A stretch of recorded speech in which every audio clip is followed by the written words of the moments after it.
तो फ्रेंड्स, बिना देर के हम शुरू करते हैं अकाउंटिंग प्रोसेस। अकाउंटिंग प्रोसेस के अंदर फर्स्ट स्टेप अपने पास क्या है? फर्स्ट स्टेप अपने पास है इकोनॉमिक इवेंट्स। देखो, आपको पता होना चाहिए अकाउंट्स के अंदर की इकोनॉमिक इवेंट्स क्या होती है, इनकी डेफिनेशन क्या होती है। आपको इनको, क्योंकि बाद में हमें क्या करना है, इन्हें हमें आइडेंटिफाई करना है, मेजर करना है, रिकॉर्ड करना है, क्लासिफाई करना है। इसलिए पहले आपको पता होना चाहिए कि इकोनॉमिक इवेंट की डेफिनेशन क्या होती है। तो इसके अंदर कुछ इंपॉर्टेंट पॉइंट्स ये है कि transactions that are measurable in monetary terms of financial character and are related to business unit. देखो, सबसे लास्ट लाइन जो है वो सबसे इंपॉर्टेंट है। ट्रांजैक्शंस हमें वही उठाने हैं, उन्हीं को हम इकोनॉमिक इवेंट बोलेंगे जो बिजनेस यूनिट से रिलेटेड है। अब जैसे एक ओनर का अपना ट्रांजैक्शन होता है, ओनर अपना कुछ खर्चा कर रहा है, ओनर अपने लिए कार परचेज कर रहा है, अपने लिए घर परचेज कर रहा है, अपना कोई भी एक्सपेंसेस पे कर रहा है, कुछ ले रहा है, कुछ खरीद रहा है, वो सब चीजें ओनर की पर्सनल है, वो बिजनेस यूनिट की ट्रांजैक्शन नहीं है। हाँ, अगर बिजनेस यूनिट से वो पैसा निकालता है या बिजनेस यूनिट में वो पैसा डालता है तो उसको हम कैपिटल या फिर ड्रॉइंग्स बोलते हैं। अगर वो उसके पर्सनल ट्रांजैक्शन है तो हम उसे रिकॉर्ड नहीं करते, वो बिजनेस यूनिट से रिलेटेड ट्रांजैक्शन होने चाहिए, तभी हम उन्हें इकोनॉमिक इवेंट बोलेंगे। दूसरी चीज, उनको मेजरेबल करना है, वो मेजरेबल होने चाहिए मॉनेटरी टर्म्स में। देखो, अकाउंट्स के अंदर सिर्फ और सिर्फ मॉनेटरी टर्म्स चलती है। ना तो हम वेट में बात करते हैं, ना हम साइज में बात करते हैं, ना हम हाइट में बात करते हैं, ना हम किसी ऐसे, जैसे साइंस में सॉलिड, गैस होता है ना, लिक्विड, उस तरह से हम बात नहीं करते। अकाउंट्स के अंदर बात करने का एक ही लैंग्वेज है, वो है मॉनेटरी टर्म्स। या तो रुपीज में बात करेंगे, या डॉलर्स में, या येन में, या फिर आपके यूरो में, या पाउंड में। हम क्या करेंगे अकाउंट्स के अंदर, मॉनेटरी टर्म्स के अंदर ही मेजर करेंगे सारे इकोनॉमिक इवेंट्स को। अगर वो मॉनेटरी टर्म्स में मेजर नहीं हो सकता है तो वो हमारे लिए इकोनॉमिक इवेंट नहीं होगा, और वो फाइनेंशियल कैरेक्टर का होना चाहिए। यानी कि वो बिजनेस, देखो, आप बिजनेस कर क्यों रहे हो? आप बिजनेस कर रहे हो ताकि आपकी प्रॉफिट हो। उसके अंदर क्या क्या हमने इंक्लूड किया? इनकम्स को इंक्लूड किया, एक्सपेंसेस को इंक्लूड किया, ताकि हमें प्रॉफिट हो, या हो सकता है लॉस भी हो। तो ये सारी चीजें जो होती है वो फाइनेंशियल कैरेक्टर की होती है। वो बिजनेस यूनिट से रिलेट होना चाहिए और वो मॉनेटरी टर्म्स में मेजरेबल होना चाहिए। उसे हम बोलते हैं इकोनॉमिक इवेंट। नेक्स्ट हमारे पास है number 2, identifying, measuring, recording, classifying. देखिए, आपकी जो एनसीईआरटी की बुक है उसके अंदर क्लासिफाइंग को अलग से मेंशन नहीं कर रखा है, उन्हें रिकॉर्डिंग तक ही खत्म कर दिया। लेकिन हमें क्लासिफाइंग को इंक्लूड करना बहुत जरूरी है अगर आप प्रोसेस समझना चाहते हो, क्योंकि अगर क्लासिफाइंग को हमने इंक्लूड नहीं किया तो प्रोसेस हमारी अधूरी रह जाएगी, आपको पूरी समझ में नहीं आएगी। अब ये एनसीईआरटी वालों ने क्यों इंक्लूड नहीं किया, क्यों यहाँ पे वो स्टेप नहीं बनाए, ये अब उनके हाथ में है। हमारे हाथ में ये है कि हम इसको इंक्लूड करके इसको पूरा समझे। सबसे पहले है आइडेंटिफाइंग। तो आइडेंटिफाइंग के लिए क्या है? Transactions and events that are to be recorded and selecting them. तो ऊपर हमने देख लिया कि इकोनॉमिक इवेंट्स क्या होता है। अब बिजनेस के अंदर क्या हो रहा है, साल भर बहुत सारे ट्रांजैक्शन हो रहे हैं, बहुत सारे ट्रांजैक्शन में किन्हें सेलेक्ट करना है, तो वो होता है आइडेंटिफिकेशन। हमने पहचान लिया कि कौन से इकोनॉमिक इवेंट है और कौन से नहीं है। जैसे एक बिजनेस के अंदर बहुत सारे आपके बहुत सारी चीजें हो रही है, जैसे कि आपका मैनेजमेंट चेंज हो रहा है, बोर्ड ऑफ डायरेक्टर चेंज हो रहे हैं, नई फैक्ट्री आप लगा रहे हो, किसी से ऑर्डर आ गया है, बहुत सारी चीजें हो रही है, कहीं सेल परचेज। तो किसे रिकॉर्ड करना है, किसे नहीं रिकॉर्ड करना है।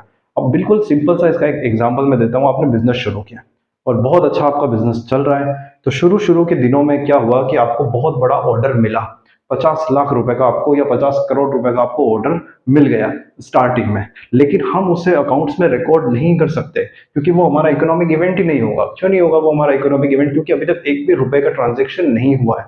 जब तक पैसों का ट्रांजेक्शन नहीं हो, जब तक ओनरशिप या पोजीशन किसी चीज की हम एक्सचेंज नहीं करते दूसरी पार्टी के साथ, तब तक हम उस ट्रांजेक्शन को इकोनॉमिक इवेंट नहीं बोल सकते। अब आपके पास ऑर्डर चाहे कितने ही रुपए का आया हो, कितना ही बड़ा एडवांस आपको ऑर्डर मिल गया हो, जब तक पैसा नहीं आया तब तक हम उसे रिकॉर्ड नहीं कर सकते। तो ये होता है हमें आइडेंटिफाई करना कि किसे रिकॉर्ड करना है, किसे नहीं करना, उन्हें सेलेक्ट करना। फिर उसके बाद है measuring, estimating those transaction and events in the terms of money, monetary units. Again वही बात आ गई, मनी की टर्म्स में हमें रिकॉर्ड करना है, डॉलर्स में, रुपीज में, यूरो में, जिस कंट्री में आप हो उसके अकॉर्डिंग आपको मेजर करना है। अब देखो, इसके अंदर आया एक तो मेजरिंग और एक एस्टिमेटिंग। बहुत बार क्या होता है कि ट्रांजेक्शन इतने बड़े होते हैं, इतने कॉम्प्लिकेटेड होते हैं कि उन्हें मेजर करना मुश्किल हो जाता है। जैसे आपने एक फोन खरीदा अपने बिजनेस के लिए, तो बिल्कुल आराम से आप मेजर कर लोगे कि 10,000 का उसका इनवॉइस देखोगे और उसको मेजर कर लोगे। लेकिन बहुत बार क्या होता है कि मेजर करना मुश्किल हो जाता है। बहुत बार क्या होता है, ट्रांजेक्शन को आप मेजर नहीं कर सकते, तब आप उन्हें हम एस्टिमेट करते हैं। तो ये आपका बेसिकली रिलेटेड होता है प्रोविजन से। जो आपका एक चैप्टर है प्रोविजन, उसके अंदर हम जब प्रोविजन बनाते हैं, तो प्रोविजन हम क्यों बनाते हैं? ताकि फ्यूचर में जब हमारा कोई लॉस होने वाला है तो हम पहले से उसके लिए रेडी रहें, पहले से उस लॉस को कवर करने के लिए हम पैसे बचा लें।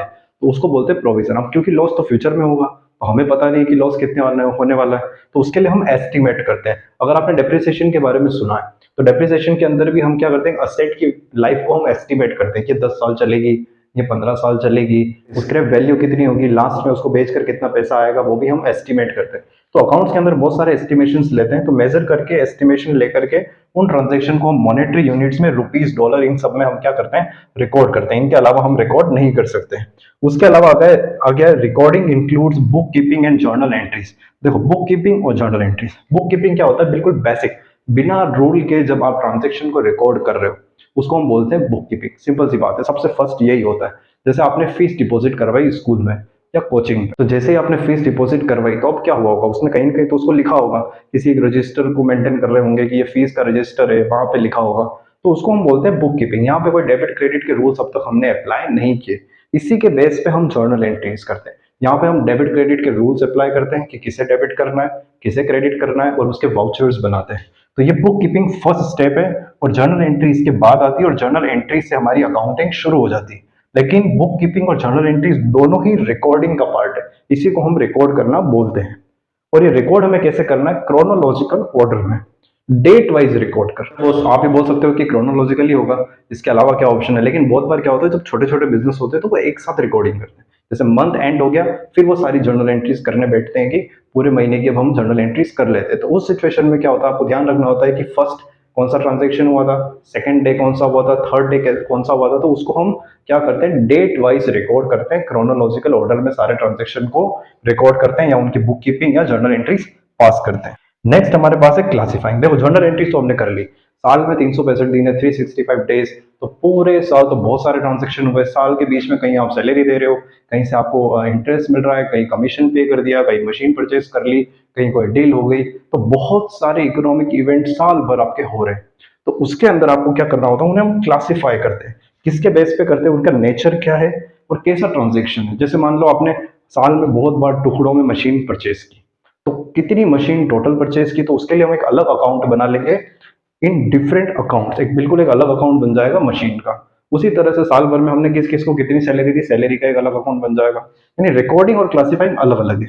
यहाँ पे हम जर्नल एंट्रीज कर रहे हैं, यहाँ पे हम अकाउंट्स बना रहे हैं, machinery account, furniture account, Ram account, हमने साल भर के ट्रांजेक्शन को बिल्कुल अलग अलग सेपरेट कर लिया, ताकि हमें पता चले कि किस अकाउंट में कितना पैसा पड़ा है, कहाँ से क्या खर्चा पे करना है, किसका पैसा लेना है, किसका पैसा देना है। तो वो अकाउंट से हमें पता चल जाए कि हमारे पास कितनी एसेट है, कितनी लाइबिलिटी है, तो वो हम अकाउंट से पता करते हैं। तो अकाउंटिंग प्रोसेस में हमारे पास थर्ड पॉइंट है summarising and analysing.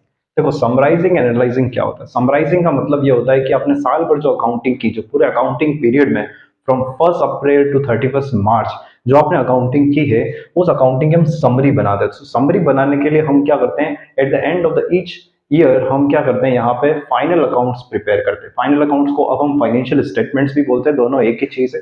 Final accounts में हम क्या बनाते हैं, ट्रेडिंग अकाउंट बनाते हैं, प्रॉफिट एंड लॉस अकाउंट बनाते हैं, बैलेंस शीट बनाते हैं और उनका एनालिसिस करते हैं। अब ट्रेडिंग अकाउंट और प्रॉफिट एंड लॉस अकाउंट को हम कंबाइन करके इनकम स्टेटमेंट भी बोलते हैं, वो इसी का नाम है। तो हम क्या करते हैं, ये सारे अकाउंट बनाते हैं और बैलेंस शीट बनाने के बाद उसका एनालिसिस करते हैं। मैंने लास्ट वीडियो में समझाया था कि इन अकाउंट्स में किन किन चीजों को हम डिस्कस करते हैं। जैसे ट्रेडिंग में ग्रॉस प्रॉफिट होता है, P&L में नेट प्रॉफिट होता है, बैलेंस शीट में फाइनेंशियल पोजीशन होती है। तो आप वीडियो वो देख सकते हो और डिटेल में पता कर सकते हो कि इनका क्या मतलब होता है और इनमें हम किन किन चीजों को इंक्लूड करते हैं। इसमें कुछ रेशियो बनाते हैं, कुछ कंपेरेटिव स्टेटमेंट्स बनाते हैं, कैश फ्लो बनाते हैं, कुछ ऐसी चीजें टूल्स हम बनाते हैं जिससे हम इन्हीं चीजों को एनालिसिस कर सकें, कि उन्हें पता कर सके कि उसमें सही चल रहा है या कुछ गलत हो रहा है। तो कंपनीज के केसेस में ज्यादातर एनालिसिस होता है। फिर उसके बाद है इंटरप्रिटेशन एंड कम्युनिकेशन। अब आपने समराइजिंग कर दी, सारे स्टेटमेंट्स बना लिए, उनका एनालिसिस भी बना लिया, लेकिन उनका इंटरप्रिटेशन करना, उनका मीनिंग निकालना कि ये चीज जो हुई है, एनालिसिस में तो हमने कंपेयर करके देख लिया कि ज्यादा हुआ या कम हुआ, तो ज्यादा होना बेटर है या कम होना बेटर है, कौन सी चीज बढ़नी चाहिए, कौन सी चीज कम होनी चाहिए, और ये सब जो इंडिकेटर्स जो हमें मिल रहे हैं बिजनेस के बारे में, उससे हमें पता करना है कि बिजनेस किस डायरेक्शन में जा रहा है, वो हमारे लिए अच्छा है या नहीं है। जैसे मान लो बिजनेस के अंदर बहुत सारे प्रोडक्ट्स है, तो कौन से प्रोडक्ट पे हमें ज्यादा फोकस करना है, कौन से प्रोडक्ट पे नहीं करना है। तो ये होता है इंटरप्रिटेशन का पार्ट। और ये जो हमने इंटरप्रिटेशन किया, एनालिसिस बनाया, फाइनेंशियल स्टेटमेंट बनाए, इन सबको कंबाइन करके इस अकाउंटिंग इंफॉर्मेशन को यूजर्स तक पहुंचाना। अगर आपको देखना है कि हमारे अकाउंटिंग के अंदर कौन कौन से यूजर्स होते हैं, तो जो मैंने 11th क्लास की फर्स्ट वीडियो डाली थी, जिसका लिंक मैंने आपको डिस्क्रिप्शन में भी दे रखा है, आप आई बटन पे भी क्लिक कर सकते हो। इसमें हमने अकाउंट्स का मीनिंग, अकाउंट्स के ऑब्जेक्टिव्स और अकाउंट्स के यूजर्स को हमने बिल्कुल डिटेल में, इजी लैंग्वेज में एक्सप्लेन किया था, डिस्कस किया था। आप वो चाहो तो उसको देख सकते हो।